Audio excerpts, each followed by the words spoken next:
سلام ارادت. گزارش نویسی ها دو دستن، یا به صورت رسمی نوشته میشن یا به صورت غیر رسمی. در مورد گزارش هایی که رسمی هستش اینجا شاید خیلی مناسب نیستش خدمتتون توضیح بدم، ان توی موقعیت بهتر.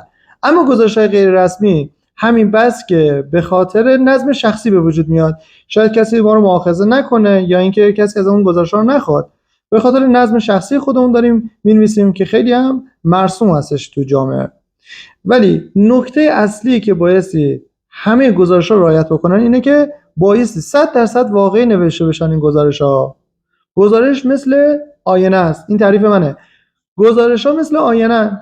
یعنی چی؟ یعنی که همون چیزی رو نشون میدن که واقعا هستن. اگر گزارش‌ها غیر واقعی نوشته بشن، مطمئن باشید بعضا یه هزینه رو دستمون میذارن که جبران ناپذیر باشه.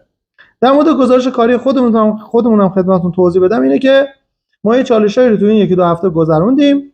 یه دو تا پله رو خواستیم ببریم جلو. پله اولی که از چالش‌ها عبور کردیم، ایده ها رو درست کردیم. تو پله دوم اومدیم رسیدیم به برنامه‌ریزی.